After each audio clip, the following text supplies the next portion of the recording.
On July 8, 2003, in San Jose, California, a Little Caesars cashier received a heart-wrenching phone call. The voice on the other end was that of a young girl, barely holding back tears as she meticulously spelled out her address, letter by letter. The caller was a 9-year-old girl named Jeanette Tamayo, who had been kidnapped and was being forced by her abductor to make the call. For several days, Jeanette had been isolated from the outside world, her only contact being with her captor. One day, as he brought a pizza into the room where she was held, he handed her a flyer with her own picture on it, labeled missing.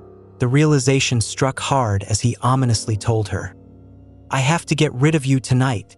The situation was dire. Kidnapped, assaulted, and bound, Jeanette was long gone by the time authorities finally reached the scene. She had been taken from her home after school, with the police obtaining low-quality security footage that offered no solid leads in her disappearance. Days passed without any significant progress, and with no Amber Alert issued, Jeanette knew she had to take control of her fate. Summoning every ounce of courage, she made a vow to herself, "I'm a fighter, and I'm going to survive this."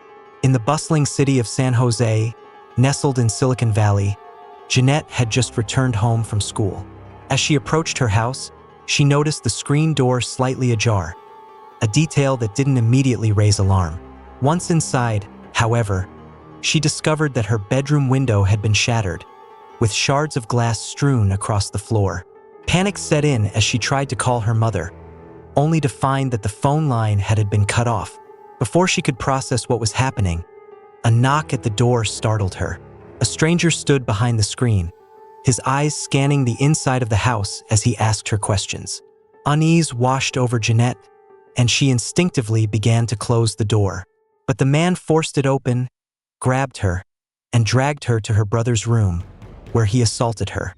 After the assault, he restrained her with handcuffs and bound her legs. He carried her to his car in the garage, but as he attempted to leave, he was interrupted by the arrival of Jeanette's mother and brother. Jeanette's brother, Paul, bravely crawled under the garage door and attempted to confront the man with a screwdriver, but he was quickly overpowered. The intruder then turned his attention to Jeanette's mother, who valiantly tried to protect her children but was brutally beaten with a frying pan. Jeanette, helplessly bound, could only watch in horror as the man left her mother and brother bleeding on the ground. Fearing the worst, she asked if they were still alive, to which the man only laughed, driving off with her in tow. As they sped away, Jeanette managed to catch a glimpse of her mother, bloodied but alive, chasing after the car. Her brother was also fighting for help, signaling desperately to nearby bystanders. As the car rounded the corner, Jeanette began desperately screaming at passing drivers, her voice filled with terror as she repeatedly slammed her shoulder against the window, trying to catch someone's attention. But her frantic efforts did not go unnoticed by her captor. In an instant, he grabbed the screwdriver from earlier and viciously lashed out at her. After enduring 2 brutal strikes, Jeanette managed to slide out of his reach, collapsing onto the car seat. Gazing up at the ceiling, a chilling thought consumed her mind. "This is it. I'm not going to survive this." Meanwhile, back at the house, chaos reigned as the police arrived. Rosalia, Jeanette's mother, refused to get into the ambulance, desperate to convey everything that had happened to the detectives. Her condition, however, was deteriorating rapidly, and her heightened state of panic only worsened matters. Despite her protests after securing Paul, the officers had no choice but to force her onto a stretcher and rush her to the nearest hospital. For Rosalia, the only thing on her mind was her children. As a mother, it didn't matter what happened to me. I was consumed with worry about my kids, but I felt helpless. I couldn't do anything. I couldn't talk to my kids. Jeanette's mother explained. With the family's key witnesses now gone, the police had scant information to work with. They knew Jeanette had been abducted, the house had been broken into, phone lines had been cut off, and there had been a violent assault before the kidnapper took her. Beyond that, they had little more than the blood-soaked crime scene to investigate. One of the first things that caught the attention of Detective Heather Randall was the significant amount of blood in the garage. "I realized immediately that this was a very violent crime," she recalled. "The question that haunted me was, Would we be able to bring her home alive? Initially, Randall speculated that some of the blood in the kitchen and garage might belong to Jeanette. As her forensic team collected samples and examined the scene, she called in bloodhounds to start the search immediately. Unfortunately, the blood evidence didn't lead far, as neither Jeanette nor her kidnapper had been injured during the initial struggle. Amidst the investigation, Randall noticed a security camera installed in a neighbor's driveway. Reviewing the footage from the last hour, they pieced together a rough timeline. 30 minutes before Jeanette arrived home, the kidnapper had smashed her bedroom window, burglarized the house, and then waited in his car for her to return. After following her inside, he assaulted her in the bedroom for nearly 30 minutes before dragging her to the garage. The last part of the footage captured the arrival of Paul and Rosalia and their desperate cries for help. But Randall focused on a crucial moment. The kidnapper's car was captured clearly on camera. In California, issuing a statewide Amber Alert requires specific details like a name, license plate number, or phone number tied to the suspect. Without this, Randall had to rely on Paul and Rosalia's accounts. Still, she alerted the media, hoping that public awareness could mobilize a search even without an Amber Alert. Working tirelessly with her department, they deployed helicopters equipped with loudspeakers, broadcasting Jeanette's name across San Jose. Press conferences were held, and flyers with her picture flooded the city. It put thousands more eyes on the street, Randall explained, and we knew it was critical to spread the word, make sure Jeanette's name was on everyone's mind. Throughout the terrifying ordeal, Jeanette kept track of every turn the car made, memorizing the route in case she found a chance to escape. After a short drive, the car finally stopped at a large white house. Her captor carried her inside, up to the second floor, and into a small locked room with a bed, a TV, and a bathroom. The room was her prison. Each time after assaulting her, he would handcuff her to the shower head, run water over her, and leave her there for what felt like an eternity. The following morning, the aftermath of the kidnapping took its toll on the Tamayo family. While relatives gathered around Rosalia in San Jose, the police asked some of them to participate in a public appeal. On the second day of Jeanette's captivity, she caught a glimmer of hope while watching the news. Her cousin, speaking directly to her through the broadcast, said, "Jeanette, if you can hear us, just know that we're looking for you. Stay strong, girl. Don't give up." Those words ignited a fire in Jeanette. She resolved then and there to fight for her life or die trying. With her life hanging by a thread, Jeanette knew she had to think strategically. "I realized I needed to engage with him, gain his trust, and make him think I wasn't a threat," Jeanette said. So, she began asking him casual questions, trying to disarm him with conversation as she secretly plotted her next move. "I remember asking him, 'Where are you from?'" Jeanette said, her voice barely concealing her fear. Her abductor paused, turning to her with a suspicious glint in his eyes. He stood, locking his gaze onto hers, and for the first time since the kidnapping, he smiled. That smile sent a wave of revulsion through Jeanette's body. She felt an overwhelming urge to retaliate, whether by spitting in his face or harming him with the screwdriver, or any other desperate act she could think of. But her instincts told her to remain calm. So, she forced herself to smile back, trying to appear as innocent as possible. "Could I have a glass of water?" she asked, her voice steady despite the terror gnawing at her insides. Her captor hesitated for a moment, then handcuffed her to the bed before leaving the room to fetch the water. The instant she was alone, Jeanette's heart raced as she began fiddling with the handcuffs. She had noticed earlier that the lock was mechanical and didn't require a key. "I remember feeling a small button with my fingers and a latch," she recalled. "I realized that if I moved the latch in one direction and pressed the button, the handcuffs would release." With the cuffs undone, Jeanette knew she had only moments to act. She needed to do something, anything, that could either help her escape or at least leave clues for the police if she didn't survive. Her mind flashed back to the crime shows she often watched with her brother, shows like CSI and Law and Order, where detectives meticulously searched for evidence. Swiftly, she grabbed the watch her captor had left on the nightstand. Next, She snatched a small clay turtle from a pile of toys he had given her. And finally, she took her underwear from the bathroom. She knew that in cases of sexual assault, the victim's underwear was crucial evidence, and she wanted to make sure her captor would face justice for what he had done. But her time was up. She heard the heavy footsteps of her abductor ascending the stairs. Panicking, Jeanette quickly slipped back into the handcuffs and lay on the bed, her heart pounding. When he entered the room, she forced herself to remain calm, silently praying, "Please, don't touch me. I have evidence on me, and I'm terrified he might find it." Meanwhile, on the third day of her captivity, Jeanette's family was devastated by the lack of progress in the case. Detective Randall and her team were working tirelessly, but they still had no solid leads on Jeanette's location. The 48-hour mark had passed, and the police warned Rosalia that most kidnapped children aren't found after this critical period.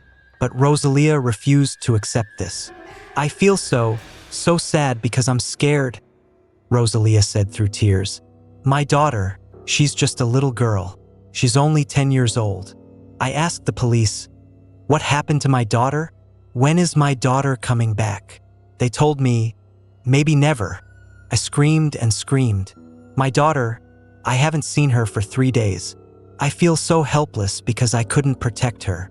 During this time, Jeanette had become numb to her abductor's assaults. Her only focus was survival, and she knew she had to keep manipulating him if she wanted to stay alive. "My approach was working," she recalled. "He asked me if I was hungry, and I said yes.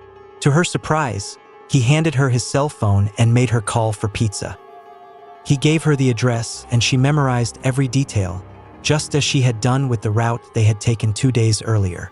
If she ever escaped, she wanted to be able to help the authorities track him down. Eventually, the doorbell rang, and her captor left the room briefly. When he returned, he had a sinister smile on his face. He placed the pizza on the floor, and atop the box was a missing person flyer with Jeanette's picture. "I'm getting rid of you tonight," he said coldly before leaving the room again. As soon as he was gone, Jeanette sprang into action.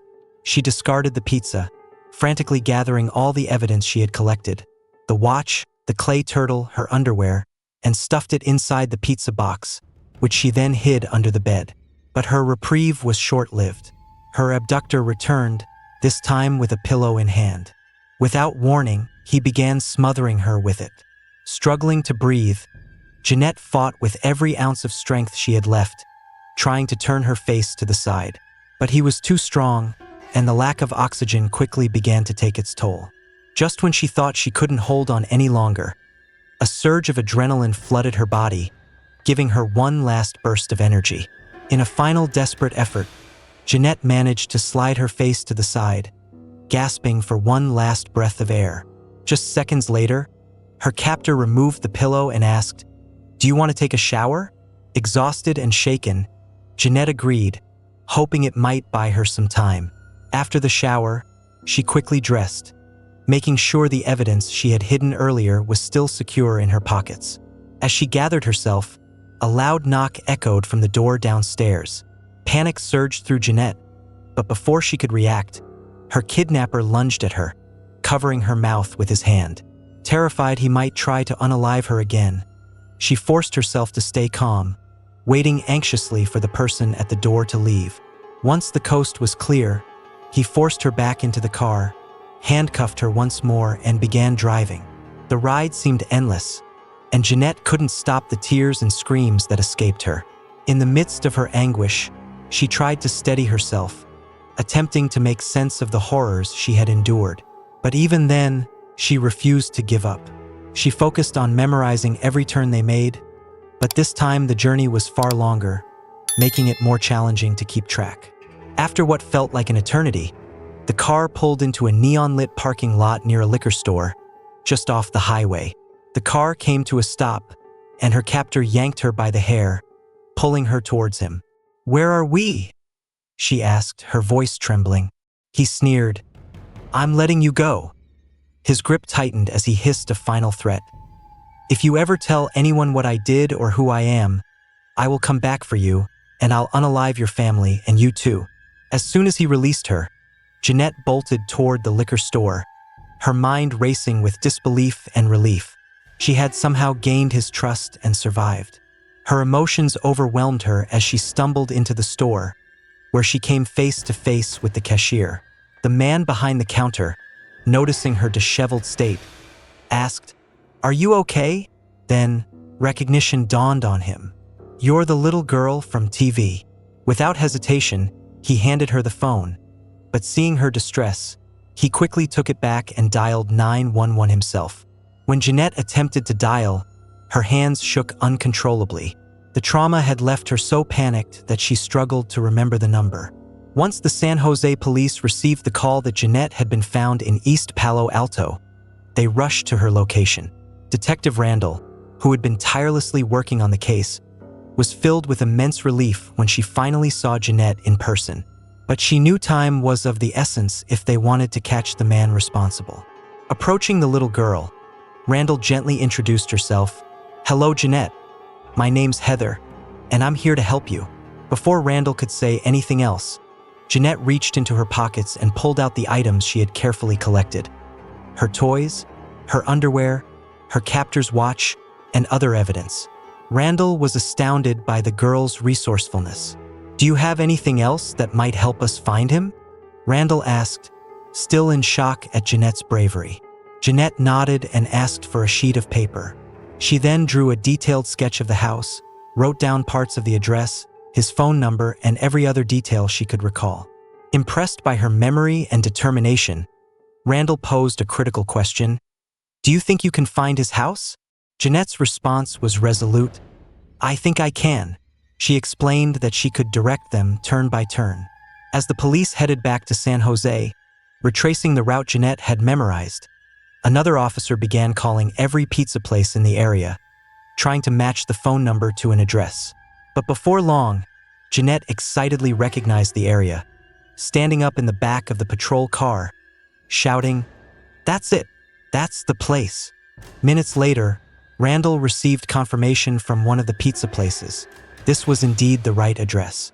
She quickly ordered a tactical team and AK-9 unit to raid the house. "Our SWAT team devised a plan to take him into custody," Randall recounted. Thanks to Jeanette's detailed layout, they located the suspect, David Montiel Cruz, hiding in the attic. When Cruz attempted to resist and threaten the officers, they unleashed the dogs on him. He was injured during the takedown and was escorted out of the house in cuffs. Inside the house, Randall found the pizza box hidden under the bed, just as Jeanette had described, filled with the evidence that would help ensure Cruz faced justice for his heinous crimes. Authorities revealed that they had limited knowledge about the suspect's background. He was apprehended early yesterday morning at his residence. The district attorney's office promptly filed 9 felony charges against Alvarez, including sexual assault, burglary, forcible lewd acts, rape, battery, and a special circumstance. Following the arrest, Rosalia was contacted, but the priority was to get Jeanette to the ER immediately. She had suffered stab wounds that required urgent medical attention. Rosalia and Paul followed closely and were finally reunited with Jeanette once she had been stabilized. "I remember being taken to the hospital and having tests run on me," Jeanette recalled. "When I opened the door and saw my mom, her face was so battered that she didn't even look like herself. I think I touched her face to say, 'You're hurt.' Despite everything, she was so brave. She didn't care about herself. She was worried about us. 'You're everything to me. You empower me.'" Rosalia, holding back tears, said, "I'm so happy because I finally got my daughter back. For me, it feels like she was born a second time." The years that followed were not easy for Jeanette. For a while, she struggled with her trauma alone. She became a prisoner in her own home, paralyzed by a deep-seated fear of men and the outside world. But when she turned 15, after 6 years of therapy, something changed within her. She decided to confront her fears head-on. 5 years later, television producers orchestrated a reunion between Jeanette and Heather Randall, the detective who, with the help of a clever 9-year-old, brought David Montiel Cruz's reign of terror to an end and secured his life sentence. When they met, Jeanette expressed her gratitude, saying, "Hi, it's so good to see you. I never really got the chance to come back and thank you for everything you did. I truly appreciate it." Heather responded warmly, "You were strong, you were smart, and what you did was nothing short of amazing. You were brave, and that's why you're here today." Though her trauma cast a shadow over her childhood, Jeanette refused to let it define her adulthood. Today, she is inspired to follow in Heather's footsteps by pursuing a career in law enforcement. Her ambition is to one day become a detective, helping her community just as Heather once helped her. In addition to her law enforcement goals, Jeanette also aims to be a voice for the missing and for all victims of violence. "Everyone has a story," she said. "No matter what life throws at us, no matter what obstacles, we are all fighters, and we all have the ability to keep moving forward. I turned my fear into courage, and I got my family back." And so ends the incredible story of Jeanette Tamayo, a brave young girl who, despite unimaginable horrors, found the strength to survive, outsmart her captor, and ultimately secure justice. Her courage serves as a reminder that, even in the darkest moments, hope and determination can lead to survival. If you were inspired by Jeanette's story, make sure to subscribe for more powerful tales of resilience. And remember, no matter what you're going through, you have the strength to keep moving forward. Until next time, stay safe and take care.